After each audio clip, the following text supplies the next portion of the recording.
I'm Richard. And I'm Will. And together we're The Irreverent Nerds. Nerds. Bum, bum, bum. Nerds. Nerds. Subscriber nerds. Yes. This is for you. For you and only you. Will is breaking out in song. Like we're changing. I'm announcing my love for the subscribers. I love you. He's gonna come and give you that hug that we've been promising for a year. Free hugs. You know, although we did say it'd have to be $10 a month, which we no longer have the tiers anymore. It's like if you support us for $10 a month, Will come to your house and give you a hug. $10 and a kiss. Hugs. And a kiss. Kisses. Yeah. Continental kisses, but kisses nonetheless. You know, the like on So both not sides. French kisses, just continental. No, continental kisses. You know, like kiss of greeting. That's only if they pay us $20 a month. In the UK. Yeah. Yeah. For $20 a month, Will prostitute himself. No, just kidding. No, that's not going to happen.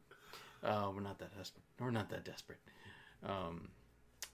Anyway, hey, so we're here to talk about Watership Down, the movie that Will mistakenly rented as a child, thinking that it was made for children. And yes, I can confirm after seeing it for the first time as an adult, this is not for kids. No. Rabbits were harmed in the making of this movie. Yes. They should put a warning label on it, like, warning, rabbits were harmed in the making of this movie. Well, apparently I did some... I borrowed the research of someone else who did research. Doesn't everyone? And apparently it was a big problem in both America and the UK, where they kept... censor boards kept thinking this was a children's movie and would rate it like U or E for everyone. Or well, I guess that would be G, wouldn't it? I'm guessing these people didn't watch it. Those people that rated it. Like, Apparently oh, it's a not. cartoon, it's got rabbits in it. Yeah, must be for kids, right? You know? Yeah? Like Teletubbies or something. Oh, they didn't exist then, but, you know. Yeah. But yes, no, like, I can't think, like... If you watched half of it, or less than half, you might have thought it was for kids. It was, as an adult, It was fairly tame, but the climax. Oh my goodness! But... Yeah, spoiler warning, by the way. If you haven't seen, if you're like me and I'd heard of this. Like, I think Laura had mentioned my wife Laura, and I think her brother had saw it. I think they were kids as well when they saw it. Probably similar situation where it's like their family went to the library a lot, and they're like, oh, this is in the kids section. It's like some librarian didn't watch it first. It's like, it's educational, you know, like Animal Farm or 1984. You know, it should be in the kids section. I don't know why I'm talking with it. I guess it's a UK film. That's why I'm talking like this. I love it. Do it. Although that accent didn't show up in the film, unfortunately. There were some accents though. Yeah, most of them seem to be kind of your more. I don't know what the right term is, but like. I guess John Hurt would be like one of the who he plays Hazel, the character Hazel in the film, which you pointed out that you had found that out in your research before. Yeah. That one of the actors that actually just the next year, this came out in 1978, and then 1979, Alien came out, which John Hurt was also in live action. So, for some reason I thought. This movie also came out in 79, but whether it was 78 or 79, it's about right. So anyway, so before we get too deep into like plot synopsis and all that, initial reactions. So 1 minute, go. I have two initial reactions. One is a child. As a child, what was burnt into my memory, as Richard said earlier, which is also apparently true of his wife, Laura, is that I remember the blood. Yeah, I remember there's lots of blood. For a child, it was disturbing. As an adult, which is my second reaction, seeing it for the first time, and I probably only watched this once as a child, by the way, but seeing it for the first time, since I was a child, I was disappointed that the movie just wasn't this big bloody gore fest like I remembered it. I tell you though, like that the animation style combined with the violence made it creepier, I think. True. And I must say that the painted backgrounds were beautiful. I can really appreciate the work that went into this film as an adult. Watercolor, I believe. Yeah. Richard would be correct. That's what I discovered in my brief search for information on it earlier today. But you probably saw that. Did you read that or did you see that and knew it was watercolor? You probably been seeing... No, I just could tell, like, as soon as I saw the background, so I was like, oh, watercolor. Which my wife obviously is a watercolor artist. So. Yeah, so your eyes are better trained to know watercolor since you look at your wife's paintings a lot and whatnot. Yeah, I just sit there and stare at them at night. But no, I have seen a lot of watercolor, and I've seen my wife painting watercolor, and I've attempted to do a little bit myself. Like, she actually taught me a little bit one time, and it was fun, actually. I enjoyed it. I was also her guinea pig for one of her classes. Like, she wanted to test out teaching. Were you the nude model? No, I dressed up like a guinea pig, and but a nude guinea pig. So perhaps, yes, I guess a form of nude modeling. You know, I just have this giant guinea pig suit that I keep in the attic. You know, for those special nights. Those special nights. It's time for an irreverent evening. No. Oh. I can picture you now in a robe smoking a pipe. Ah, yes. With tufts of fur coming out. Yes, I am. Wait. And that's before you put on your guinea pig suit. Sherlock Holmes and Watson as guinea pigs. I'm wearing my smoking jacket and your smoking jacket. I have a pipe, and of course I've got 2 fingers of scotch in this tumbler. You know, make that a snifter. Actually, I've got a snifter with 2 fingers of scotch. Do you know what 2 fingers of scotch are? Those 2 fingers are making me nervous. 2 ounces. You know, basically, basically if you put 2 fingers up to a tumbler, you pour the scotch up to that level. That's what they mean. 2 fingers, which is roughly 2 ounces. You know, so yes, and I'm a guinea pig. So yeah. Anyway, enough with that. Well, we do advertise ourselves as mildly inappropriate, and mildly. We have to have at least one brief segment that's inappropriate, and that was inappropriate. But yeah, okay, so initial reactions. So, mythology. Like, blood. Watercolor. More blood. And politics. Yeah. There's quite a bit of politics and scheming and strategizing and warfare. So yeah, all of that makes an appearance in this film. Initial reactions, I liked it. It was a little stretched, a little bit boring in parts, but you know, I think there's something to be said for films that are okay with you being bored for part of it. You know what I mean? Like, they're just willing to sit with something. You know, there are so many movies that are like, no, we can't let the audience be bored. We got to keep them titillated the entire time. It's like, no, take some time, sit with it for a minute. You know? Over titillated. Which I think might be a requirement for anything that's a part of the Criterion Collection. You know, there's like space for artistic contemplation and philosophical reflection. You know. By the way, plug for the podcast, Film Spotting. They have reviewed quite a few of the films in the Criterion Collection, and probably my favorite film critic podcast. And yeah, everything I've learned about film criticism, I learned from them, and of course from Statler and Waldorf, you know, as well. So. Can't forget Waldorf. Yeah, that's right. You can't. Yeah, if you guys can't tell, obviously we just watched a movie with British actors, so that's why I keep jumping into that accent. But yeah, so nerd hats. All right, so how many out of 5 would you give this now as an adult? Like a rating as an adult, like evaluating it. You've seen a lot more films between now and your prepubescent years. Yes. So how would you rate this now? I don't know, because I'm still mildly confused by the Mandela effect of my memories and reality contradicting each other. Oh yeah, that's gonna be a little trippy. Like the way you experienced it as a kid versus now as an adult seeing it again. Is this the first time you've seen it since you were a kid? Yeah, it is. Wow, It is.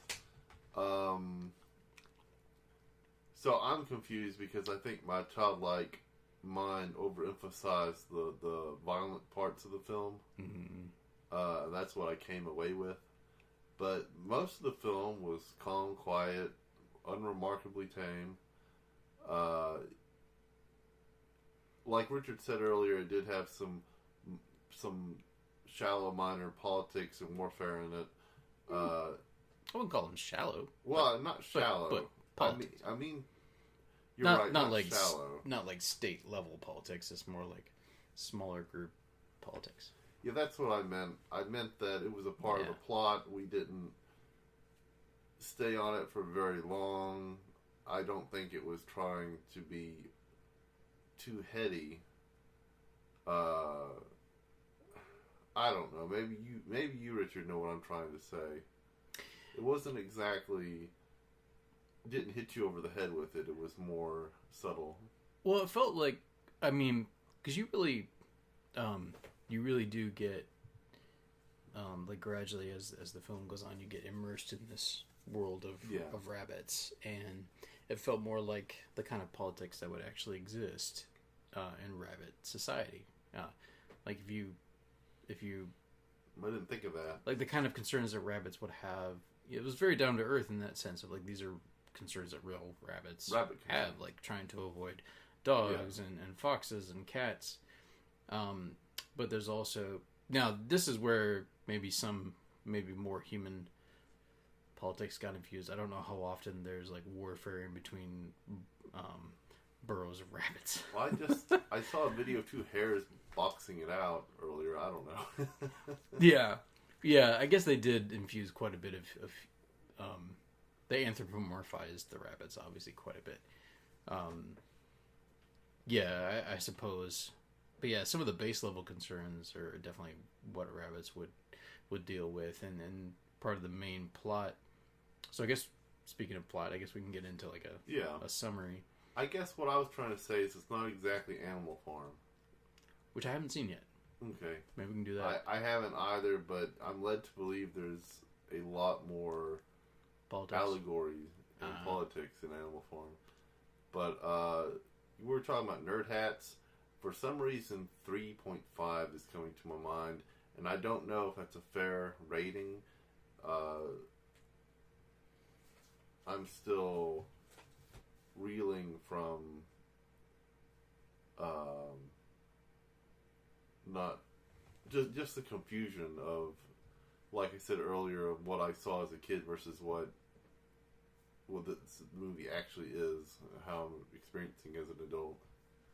Yeah, we need to get more scientific about our nerd hat reading too. Like I've thought of that as like for each hat, like is it a category? Like hat number 1's like cinematography, hat number 2 could be plot, hat number or story / plot, hat number 3 could be acting, hat number 4 directing, maybe hat number 5 would be editing. I don't know. Like if we were to get more technical about it and be like, we could do each one. So if it has mediocre, say cinematography, gets half a nerd hat for that. And if it gets like mediocre acting, half a nerd hat. If it gets god awful, terrible acting, or frith awful, acting. Yeah, which you'll find out about in a minute. But frith awful acting, then it gets no nerd hat for that. You know, we need to figure this out. But yeah, just shooting from the hip, I was actually thinking 3.5 as well. So we line up on that. But yeah, we do need to get more scientific about this. So that'll be for season 4. Let's get more serious about our film reviews, right? We should type up a guide so I don't forget.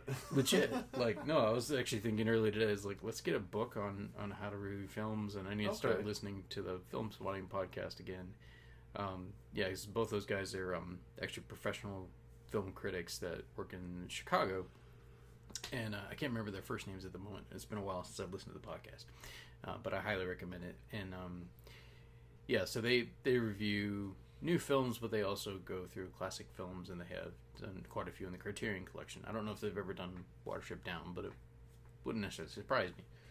But they have kind of gradually worked their way through quite a few of those films. Things like The Red Balloon, you know, like just different classics. They've done Kurosawa films. Oh, yeah. Stuff like that. When I think of the Criteria Collection, I think of Kurosawa films. I was surprised Watership Down made it in, but I suppose it is an artistic film. Yeah. Definitely. And you see that right from the very beginning. So let's just summarize the plot as best we can real quick here, for those who haven't seen it and those who don't wish to see it but just want to hear us talk about it, which I have done that myself before, where I was like, I don't really want to watch that movie, but I do kind of want to listen to a podcast about it. So if you guys are in that situation, so let's see.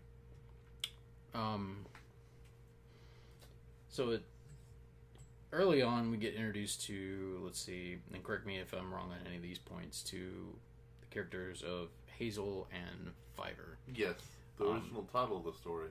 Oh, was it? Hazel and Fiver? Yeah. Huh. Okay. That makes sense. They're very, very pivotal for the plot. I think it's fair to say that Hazel probably ends up being the protagonist in many ways. Hazel and Bigwig, I think, seem like Fiver's role is obviously really important, but Fiver doesn't necessarily get as much screen time, quote unquote, as Hazel. And well, I don't know. But anyway, so towards the beginning, they're in the original. Is Burrow the right? I'm sorry, the Burrow or the Warren. The Warren. Yeah. So they have a warren of rabbits, the colony of rabbits, basically, rabbit colony. There's a head rabbit. They just call him the chief rabbit. That sort of runs the show, so to speak. But you get the impression it's not very strict at this particular warren. But Hazel has what you said others have described as basically a vision. Yes. Can I talk about that? Yeah. Talk about the vision. Well, not Hazel. Sorry, Fiver has the vision. Fiver has the vision. Right. So, what I thought was really funny watching this as an adult, right before Fiver has his first vision, the vision of the blood on the hill, you see what may or may not be a cigarette or a marijuana blunt on the ground that he's sniffing. And so in my mind, I'm like, oh, I get it now. He got a bad drug. He has got a bad drug interaction. That does make some sense, because otherwise, why is it there? If it's not marijuana or something. I know. It's why is it just sitting there? And they make a point of him sniffing it. Although they do make a point later in the film of showing a dog peeing, but during the height of a chase scene too, he just stops and stops, and you see it coming out of his wiener. Anyway, you were saying. So he potentially sniffs some weed, and then proceeds to have a vision. Yes. So I don't know if this rabbit has psychic powers or if he just got a bad drug. I'm not sure. But yeah, Fiver sees a vision of blood rolling down the hillside, and he just starts freaking out, man.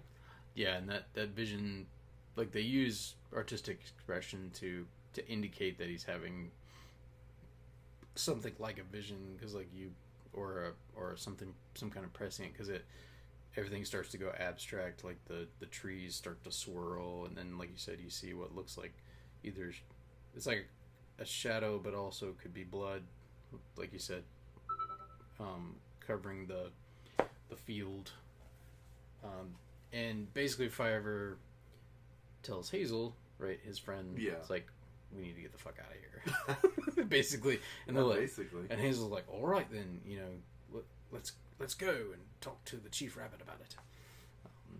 So they seems reasonable, huh? Which apparently Hazel has never done before. He's never demanded an audience with the chief rabbit before. Apparently, this is not the first delusional scare that Fiver's had either. But later Hazel in talking to some rabbits about it later, apparently Fiverr has had some either premonitions or visions before, and Hazel says like he's never been wrong. I found that interesting. Yeah, so maybe like Fiverr is like because obviously that there is definitely some anthropomorphization going on in this. So maybe Fiverr is like the prophet. Yeah, sort of. Like the prophet that has the visions. The prophet of Frith. Yeah, the prophet of or Frith. I think it's Frith. Isn't it Frith? Yeah. Yeah, which we didn't really talk about that. The opening. Do you want to talk about the opening with the kind of the mythological backstory? Yeah, there's I don't know if this is borrowed from somewhere or if this is the creation of the book author who wrote the novel. I don't remember his name right now, but Richard Adams, maybe. I think so. I mean, I definitely think it started with an R. But so let's see. Could be Robert. Yes, based on the 1972 novel by Richard Adams. Oh, okay, Richard Adams. Yeah. Well. Wow, so it hadn't been out that long when the movie was made. Must have been popular. I think so.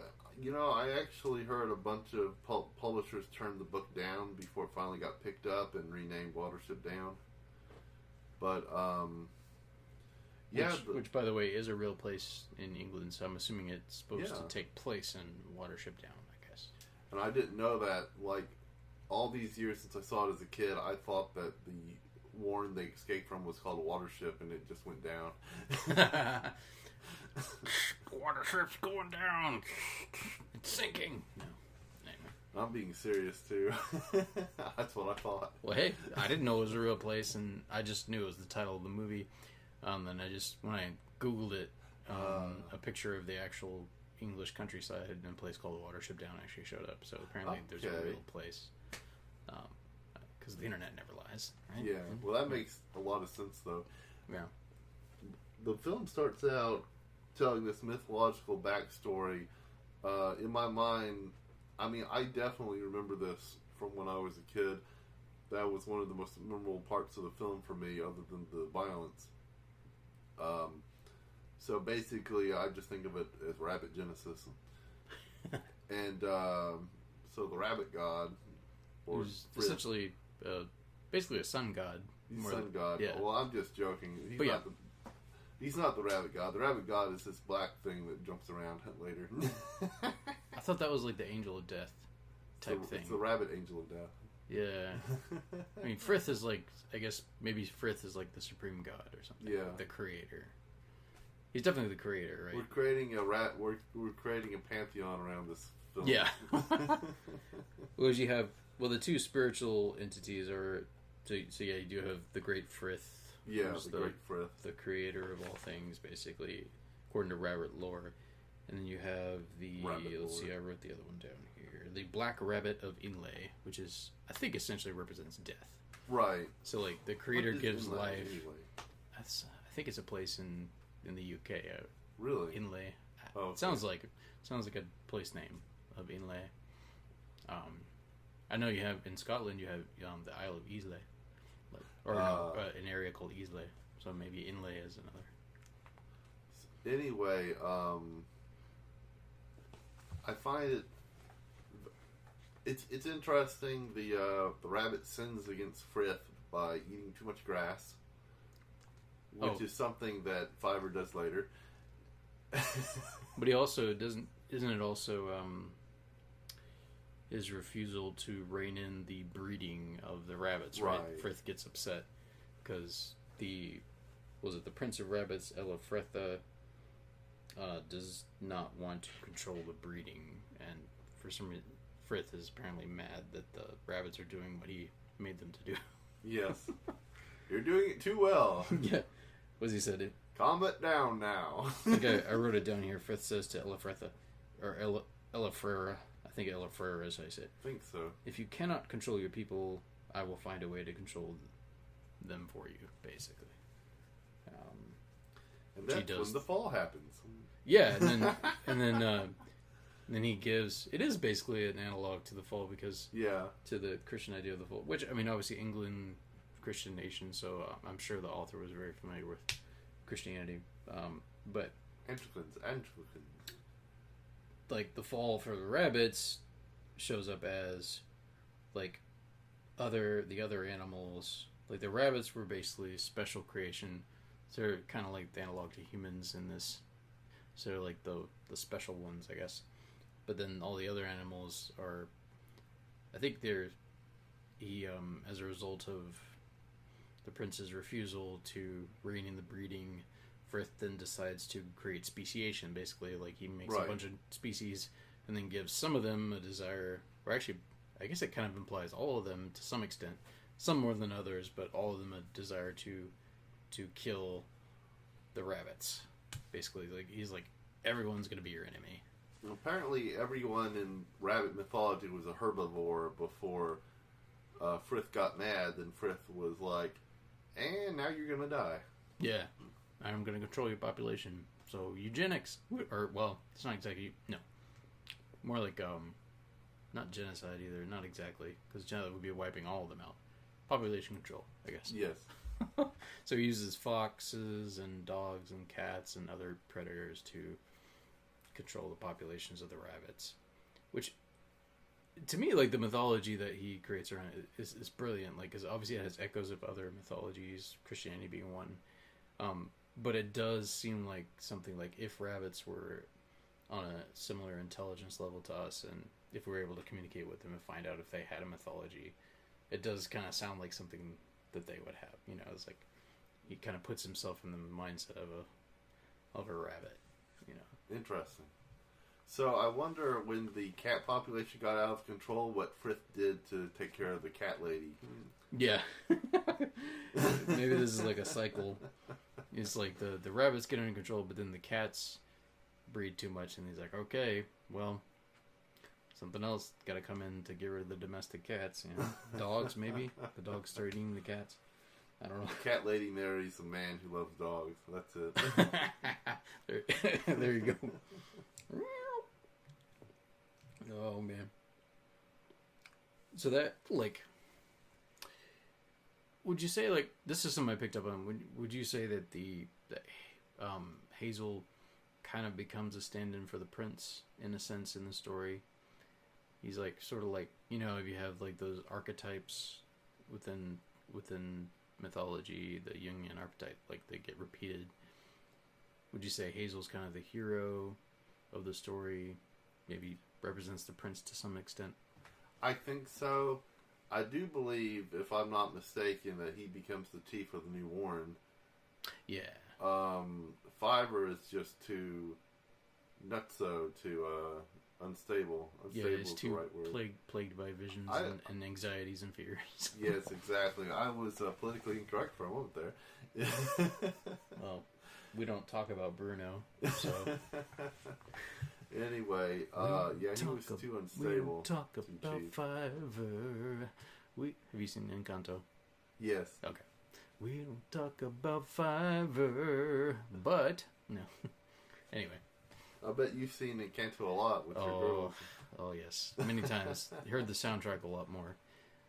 But yes, we've also watched the live concert from the Hollywood Bowl.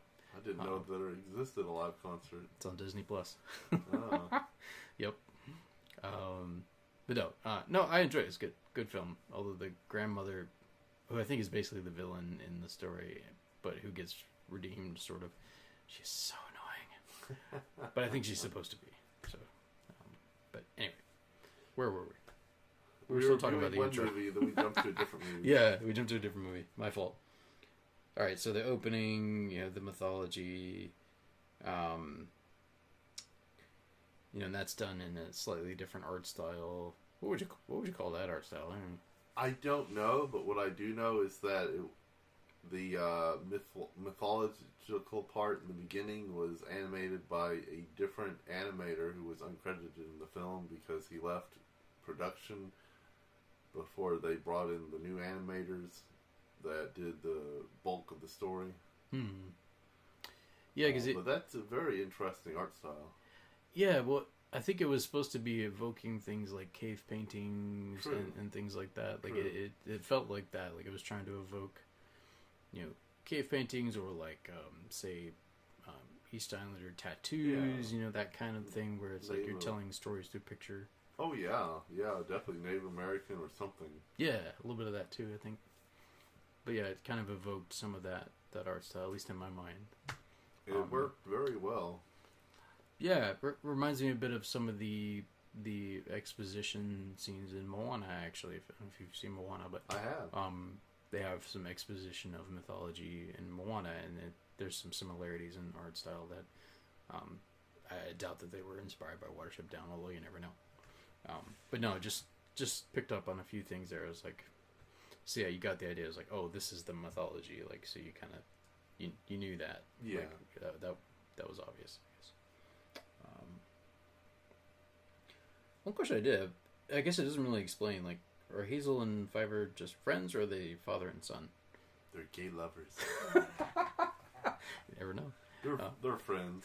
Yeah, they're just friends. Yeah. At first I thought they were father and son, but then they don't really end up acting like father and son. So No. just friends. Okay. Yeah. But Fiverr is either younger or just smaller, I guess, than Hazel. Yeah, they called him the runt at the beginning of the film, so I guess we established why he was smaller. Which would make sense why he'd be more in touch with his fear, too, because like he'd be not only afraid of predators, but probably also afraid of other rabbits. Which they do establish in this, that some rabbits are bigger and stronger than others. Like Bigwig. Yeah. Hence his name, Bigwig. He's a jock. Yeah, Bigwig, the compassionate, intelligent, I don't know if jock, maybe more like military man. Oh, maybe. okay. Yeah, Maybe. that's true. He kind of like, well, he's like one of the, I don't know if he's the right hand man to the chief rabbit in their original warren, or if he was, but he was definitely one of like his officers. Yeah. Speaking of which, what did you think of the chief rabbit, like the initial guy? He seemed all right, but didn't believe anything that Fiverr said. Basically, didn't want to be bothered. Yeah. Indifferent, I guess. He was lazy, maybe.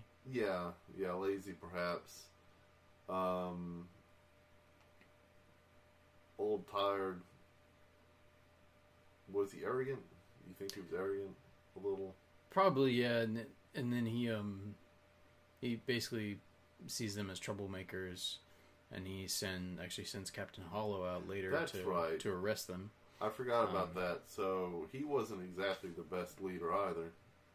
No, he didn't really want to listen, and I get why you wouldn't necessarily, as a leader, like you don't want to jump to conclusions too quickly, like, but he didn't try that hard. He didn't try to establish, like, hey, has he had these before? Is he reliable? Like, is he, just because, because you don't want to just go off half cocked, like, okay, some rabbit had smoked some weed and had a vision, like, so we all got to move, like, what?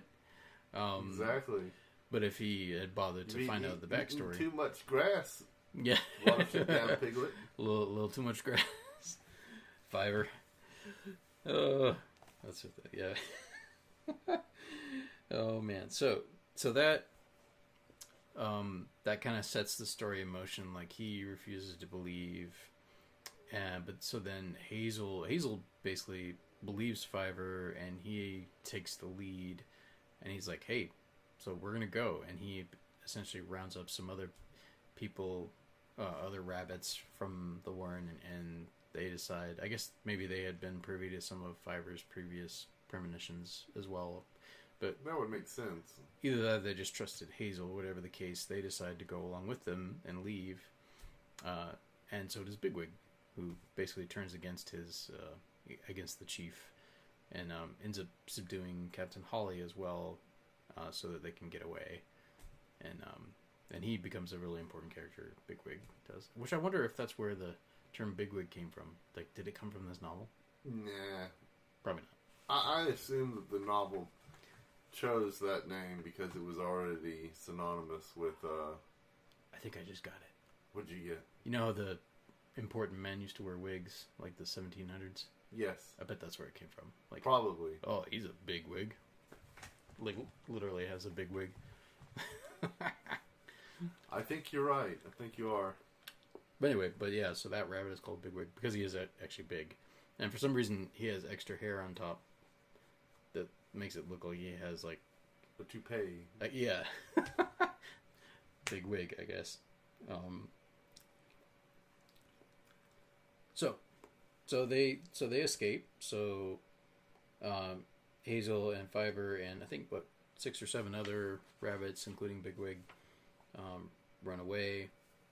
And as they're running away, I think we see an indication early on that Fiver did sense something was coming, because they show a sign that says this land is scheduled to be developed by such and such company. So you know that at the very least it's going to change. They're going, humans are going to come in and like basically terraform, I guess, for lack of a better term. They're going to raise the land and then build something on top of it. So something's coming, and so Fiver Something's coming. was apparently able to sense that accurately. Better be good. Somebody's coming. So then you have the escape, and the journey begins, and thankfully they avoid a near-death experience. Yeah. Like a badger sticks his head out. And with that part, like, as they're trying to escape, did the badger say something, or did one of them say something? Because the badger sticks his head out, and then you hear Elendrum or Eleldrum. I was like, why is the badger just randomly sticking his head out? And he's like, Eleldrum. And they're like, wow, we barely got away with that. He had just fed. Did you see the blood on his teeth? Yeah. Well, I noticed that some of the predator animals can talk, and their mouths don't always move along with their dialogue. So the badger could have said something. I'm not sure. Yeah, I couldn't quite tell. Yeah, it did seem a little weird, and he almost looked like he was smiling. I don't know if he's like, oh, dinner, or it was like maybe he was friendly and they just misread Seconds. Although the blood on his face probably tells you something different. Oh, he was just eating raspberries.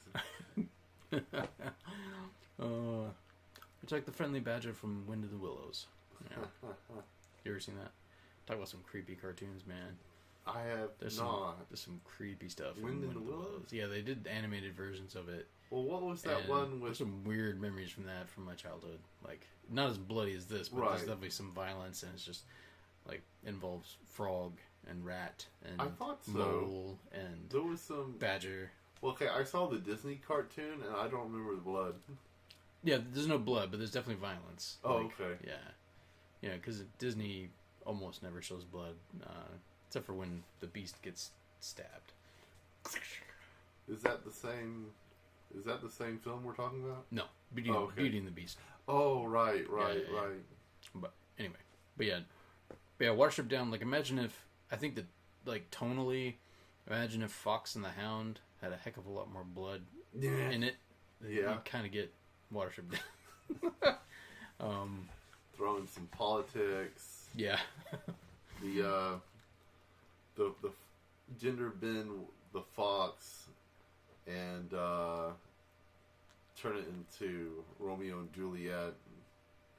Have some blood there. Okay. Political racial undertones. All right, so big picture on the plot. So getting back to where we're going to end up going too long here, I think. So getting back to the general plot. So Hazel, going off of Fiver's vision, leads a group of rabbits away from their warren, and they go on this journey, and they eventually find the city on a hill, or the burrow on a hill, as it were. Like, they see off in the distance a hill, which this was Fiver's idea. He's like, we need to find a place that's high, where the burrows are dry, and we can see and hear everything coming from a distance, which is smart. Like, you can see your enemies coming, you can, and they see a hill off in the distance. They're like, that's where we're gonna live.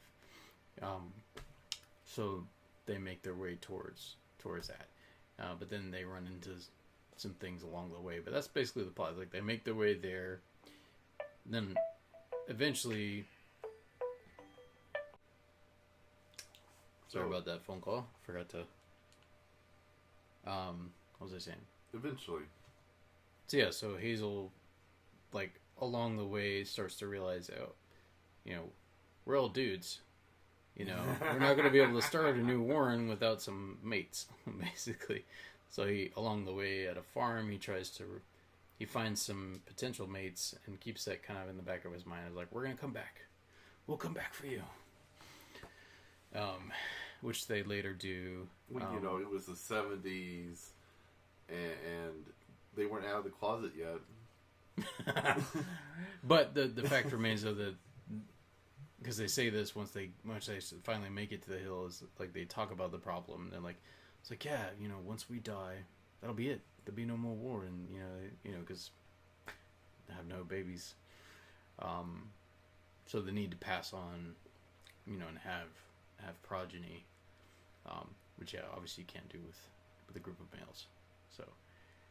So the rest of the film is basically them trying to find mates, but they eventually find some potential mates with the help of a bird that they help, and an injured bird that they help and nurse back to health, who then becomes an ally.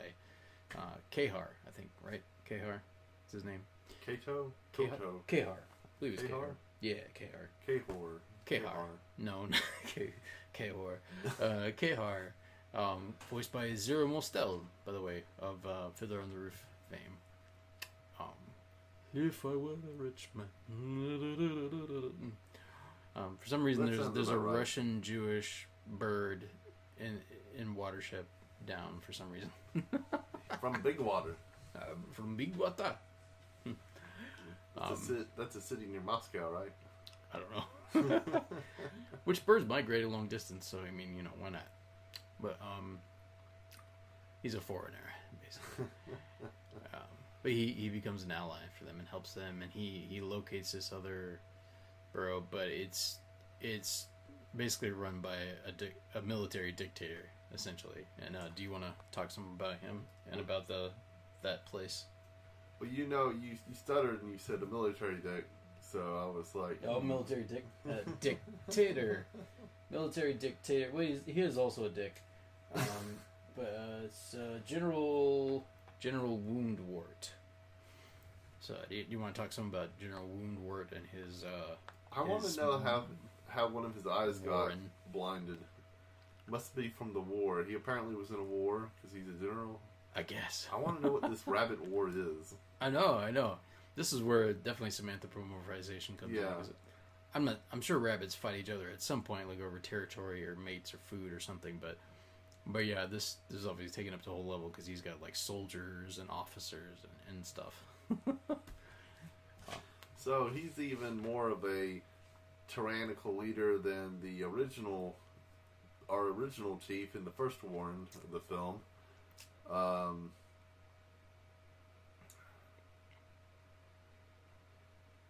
And he means business. Oh yeah, he's very serious. Yeah, he's big too, and healthier. I would think. Well, maybe in better shape and more determined than the first. Yeah, chief. The first chief was kind of just an a-hole. It's like he sent like one person after them but this dude's got a whole army, right? Right. And for some reason, like all of their eyes are blue, or was it green? I can't remember. I think it's blue. Yeah, blue, I guess just to distinguish them, but also makes them a little ominous too. Yeah. Or like, yeah, the blue-eyed rabbits. So, yeah, he's a jerk, and he basically reminds me of every other military general that comes into power in every other film, Avatar being one of them, to where there's not really a whole lot to the character until Avatar 2. That's a different story. Oh yeah. But there's not a whole lot to the character except he's a big, muscular, older guy who's seen war, and he's arrogant, and it's either his way or the highway. And by highway, we mean death. Yeah, or at the very least, you get roughed up. You get scratched and your ears chewed in half. Like you get beat up pretty badly. Then they stick you on a pole in the middle of camp and let everybody look at you. Not literally, you know what I mean, figuratively. Yeah, which apparently, if I understood the plot correctly, Captain Hollow from the original Warren, after everyone in that Warren died, basically suffocated, you know, which is sad. Like, they couldn't get out because all the holes were filled up with dirt, all the Yeah, what burrows. do you think? What do you think of that scene? that was disturbing. Like, it definitely would have been to a little kid too. It was like, my goodness, you know, because it's like the art style starts to change a bit, but it's showing like all these rabbits squishing and trying to get out of a hole, and like they're literally blocking the hole because so many of them are trying to get out. You know, like the assumption they basically all die. Like, somehow Captain Hollow was able to get out, and I guess at some point he hooks up with this other Warren, with the general, and he managed to escape from there too, although with his life, I guess, basically. And my frith, the eyeballs. The bulging, pulsating red eyeballs. Oh yeah, with the death scene, like, oh yeah. Yeah, that's pretty disturbing.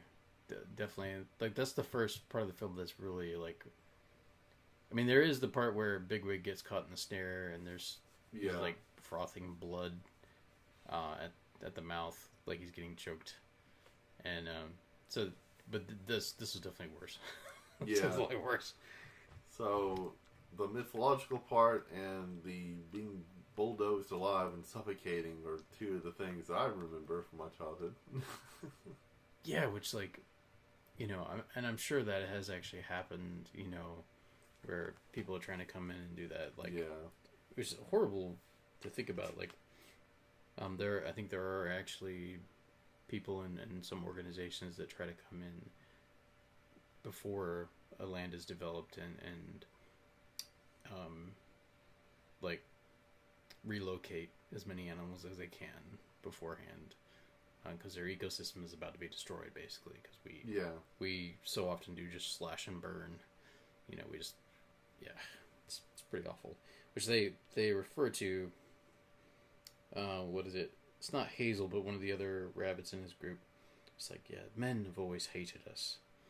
And Captain Hollow, you know, is like, no, they just destroyed us because we were in their way.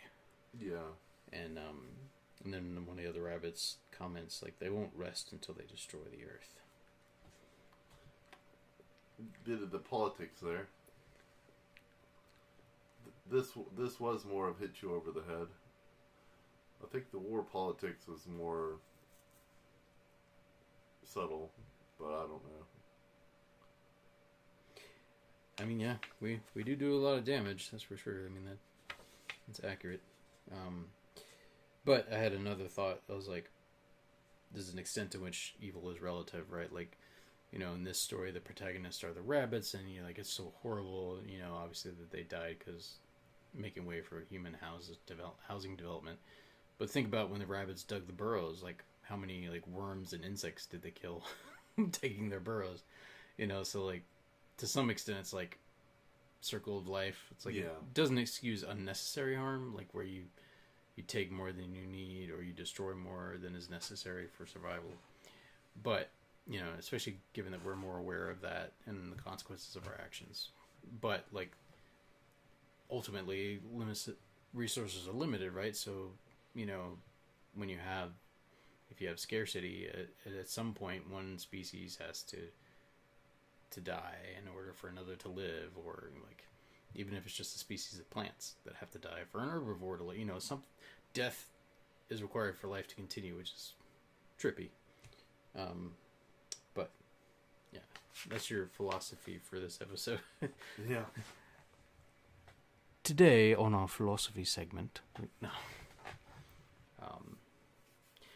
so we're going a bit long here, so we'll probably need to fast forward a bit. So you do want to talk some about the climax and the final battle. You know, just jump into the juicy parts. That's right. Well, this is what I remembered, and the reason I wanted Richard to watch this film with me is because in my mind, I remembered this as a violent bloodbath, which I was disappointed to discover that most of the movie is tame. But, so jumping to the climax, This is when General Woodworth? Woodwort? Woundwort? Woundwort.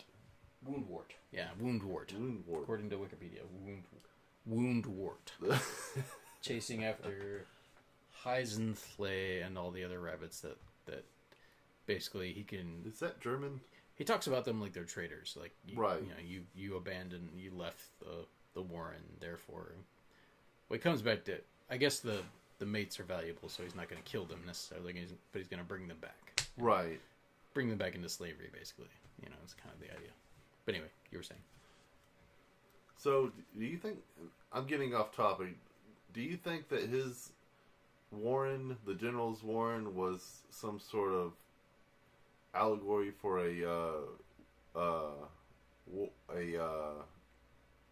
what's the word I'm looking for? A war camp? Oh, it doesn't matter. Anyway, moving on.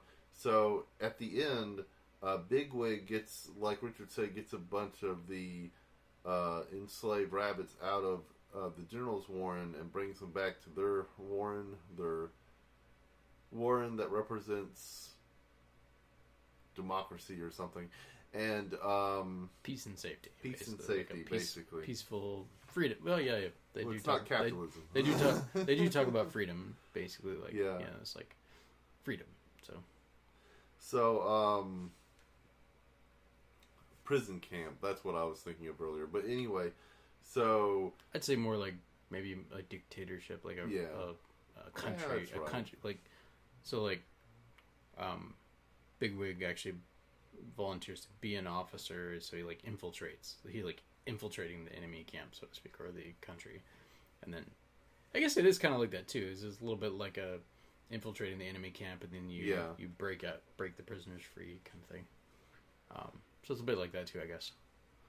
So the general, he's not like the lazy chief of the warren from the beginning of the film. He actually gets a small army together and chases after Bigwig, thinking Bigwig is the chief of the new warren on the hill there, and just straight up bloody bath murders one of the rabbits. Was that Captain Hawley? No. The one that he kills on the way in the hole is it's the male rabbit that had repeatedly tried to escape, and that Bigwig meets, and he had his ears damaged. Wasn't and everything. That Captain Hawley? Oh no, that was the other guy. Yeah, I can't remember his character's name. But yeah, he gives his life. Like, he knows he's probably gonna die. So he's like, I'll hold him off as long as I can to let all the other rabbits have a better chance at escaping. So yeah, he basically gives his life, And so the general pursues the rest of the colony through the warren until Bigwig springs out of the ground, and they just get into this scratch fight with blood coming out of their wounds as they fight, and their mouths. Yeah, they're almost like, it's almost like frothing at the... Yeah. It's an intense fight, and a little bit of slow motion there too, right? Yeah. And it wasn't red coming out of the mouths, it was like pink. Yeah, it was like, I don't know, spittle or froth or what, but was it spit mixed with blood? I don't know. Probably. Some internal bleeding there. I mentioned seeing a video actually on Instagram earlier today of two hares fighting, and it was a really cool video. They were on their back legs and just fighting each other with their front legs like in a slap fight. I want to let you know, Watership Down had more blood than that. There was no blood. There was no visible blood in this hare fight. So it's just like two nerds like fighting. Yeah, pretty much. Yeah.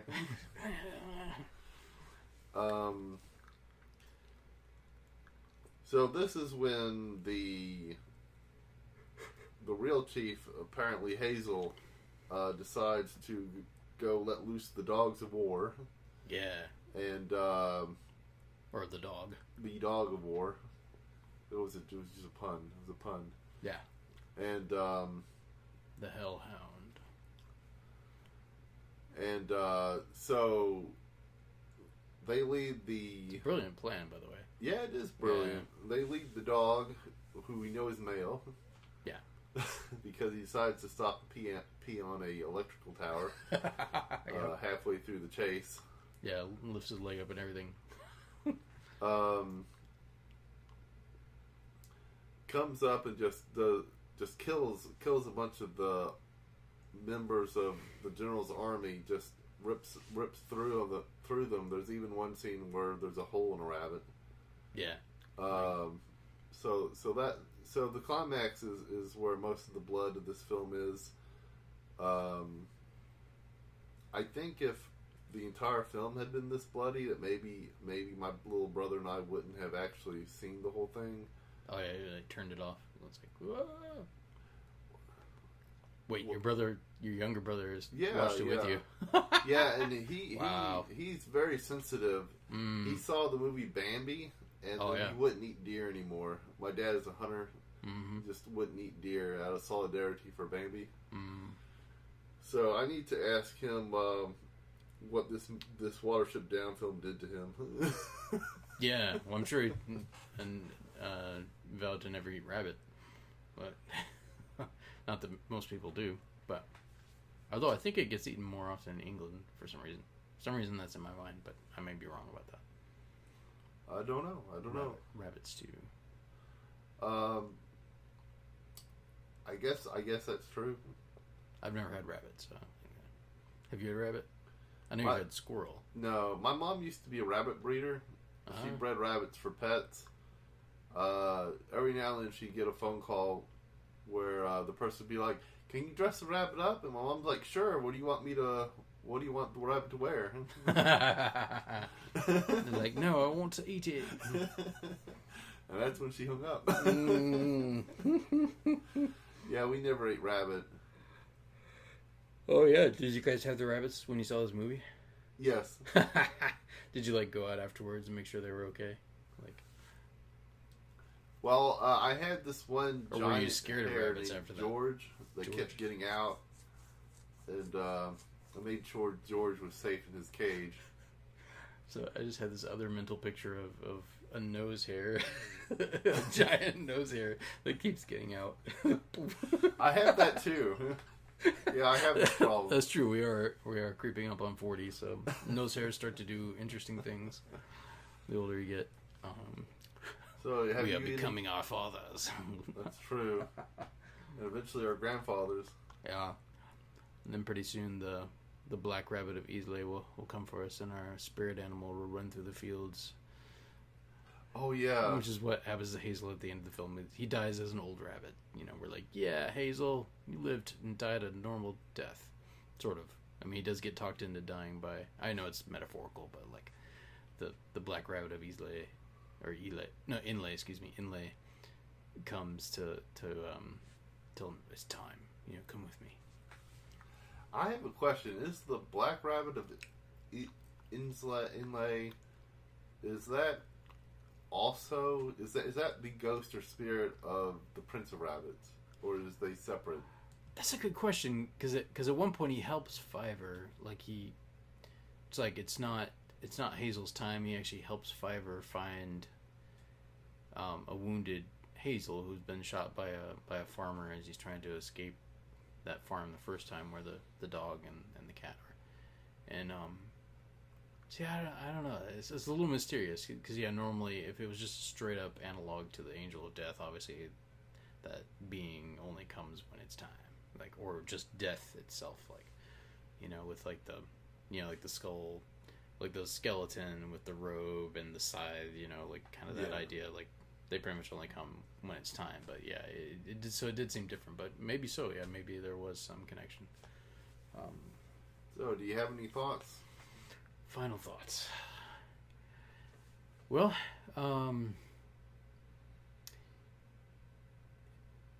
it was it definitely evoked feelings of the 80s, 80s fantasy movies, even the music style, 70s 80s fantasy movies, kind of that that tonality, so it kind of transported me to some of that.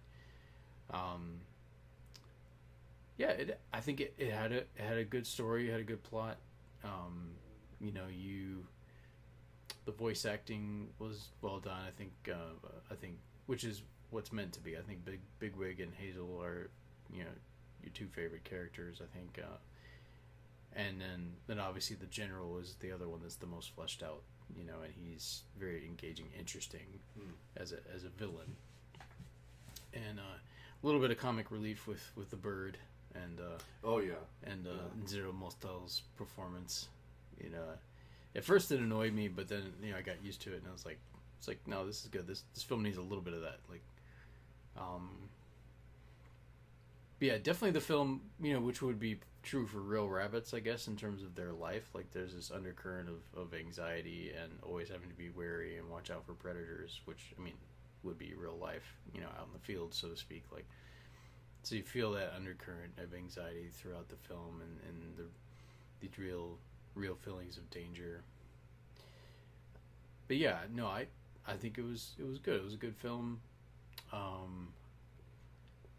Like a couple points where it gets you thinking, like on the mythology, but yeah, I think it's mostly meant to be like a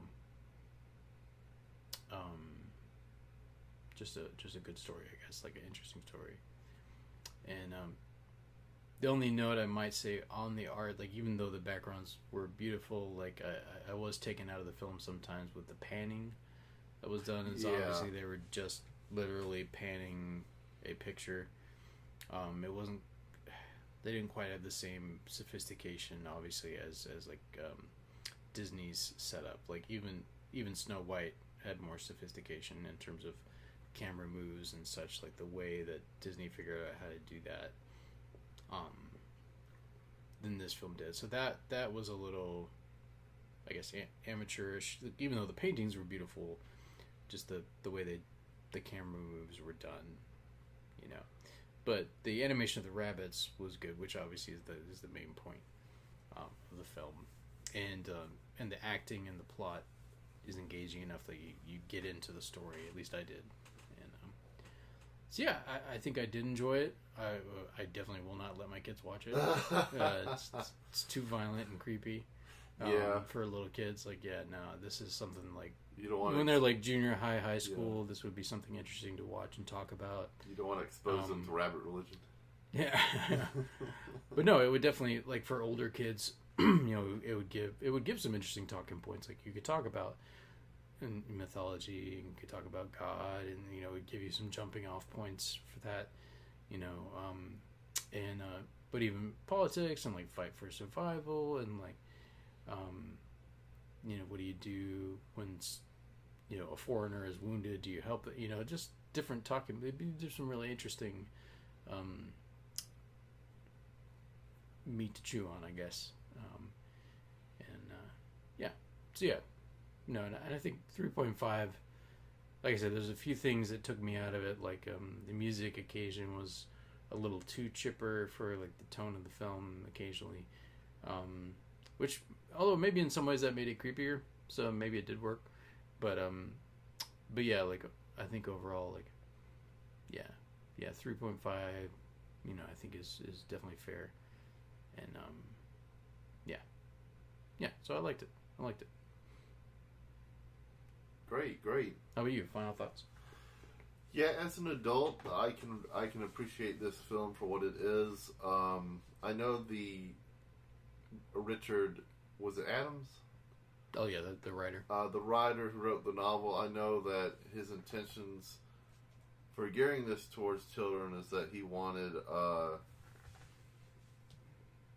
kids to understand what the real world, quote unquote, is like. I can understand and appreciate this film for what it is and what it was trying to be. As a kid, you know, definitely saw it too young.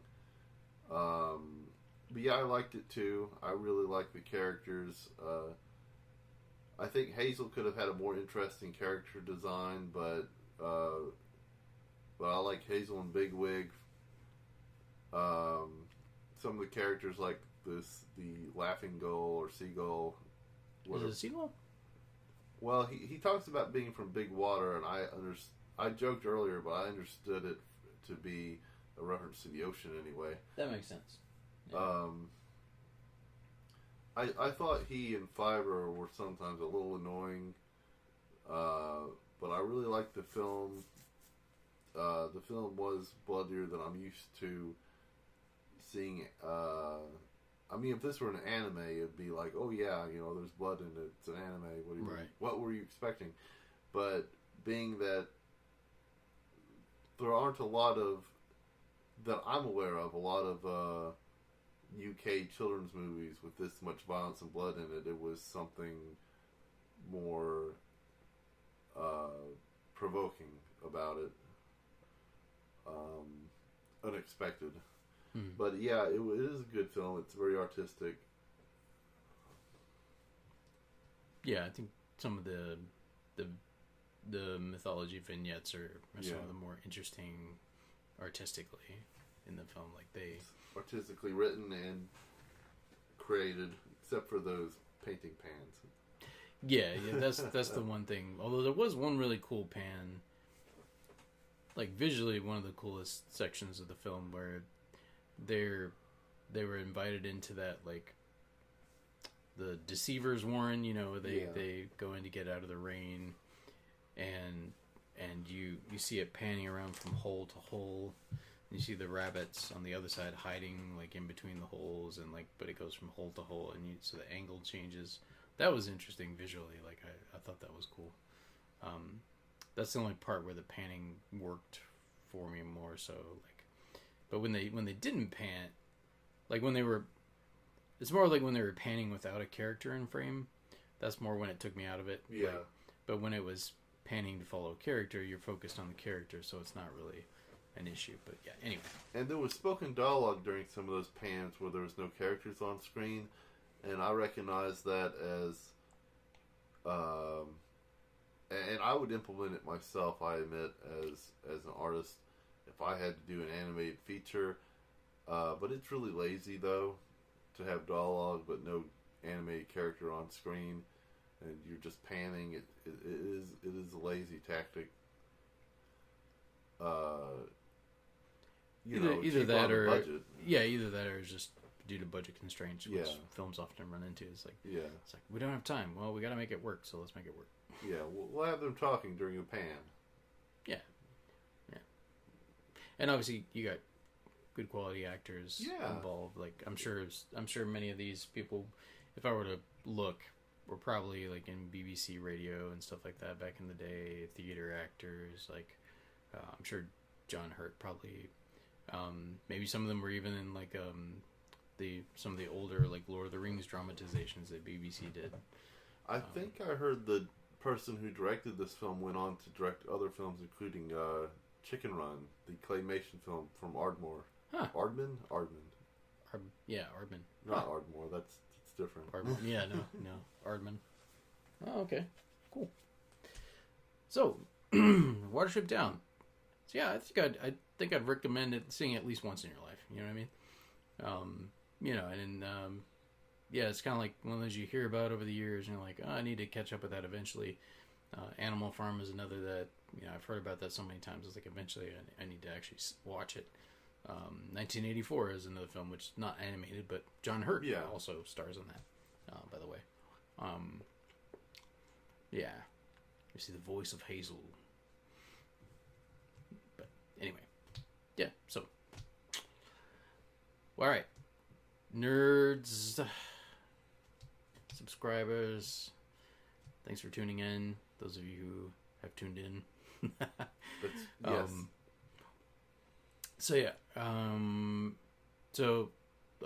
Just to close out, so obviously you'll be hearing this, those of you who listen to it the day it comes out, if you do, this will be the first, we're aiming for the first and third Friday of each month for our subscriber episodes, and so we're aiming for that, kind of during season 4 to drop those on the first and third Fridays. So this will be dropping on the first Friday of July, and so then the next one, roughly 2 weeks later. That's our goal anyway. But in terms of regular episodes for the podcast, obviously next Wednesday kicks off season 4. It'll be something sci-fi related. We plan to follow basically the same pattern, but probably and you guys will be the first to hear this. I think we're talking about doing more animation, like more of a bent towards anime or animated films than we have been doing previously. We might save some of the live action for the subscriber only episodes. But we'll see how that goes. But yeah, in general, we're going to follow the same cycle, but with more animation infused into it, like more animated choices. And there's still plenty of like sci-fi choices that are animated and stuff. Like my mind just went to Titan AE, which is an American animated film that came out. That's also sci-fi. Well, shoot, Richard. Now we can't do Red Dwarf. Red Dwarf. I have not seen that. What is it about? I'm picking, but I used to watch that all the time on, I think it was PBS late at night. Red Dwarf? It's a British show. Wait. But I'm picking. That sounds vaguely familiar. Yeah. Or Doctor Who, I guess. Although, we'll see. The thing's a beast, though. You're talking 5 decades of television. Should we tell our subscribers, hey, in the comments, let us know. Do you want more anime? What do you... Yeah, well, one I did do a poll question on last week. Oh, you did? The last subscriber episode, like, in terms of for these episodes, like... Shows you how I'm paying attention. What would you guys like us to cover with these subscriber-only episodes? We will take requests. You guys are paying us. So, yeah, we'll take requests. And if you want us to cover something that you're just like... we're gonna make them watch this. Star Wars holiday special. As long as it's not ridiculously gratuitous or just like distasteful, then we'll do it. Right? What do you say, Will? Nuns with guns, buckets of blood. Horror movies, we'll make an experience out of it. But yeah, let us know if there's something you want to hear. On the subscriber only, and the regular channel too. Feel free to give us feedback. On the regular channel too. It's like, hey, have you just thought about covering this? But anyway, until next subscriber only episode. Sayonara. Live long and prosper.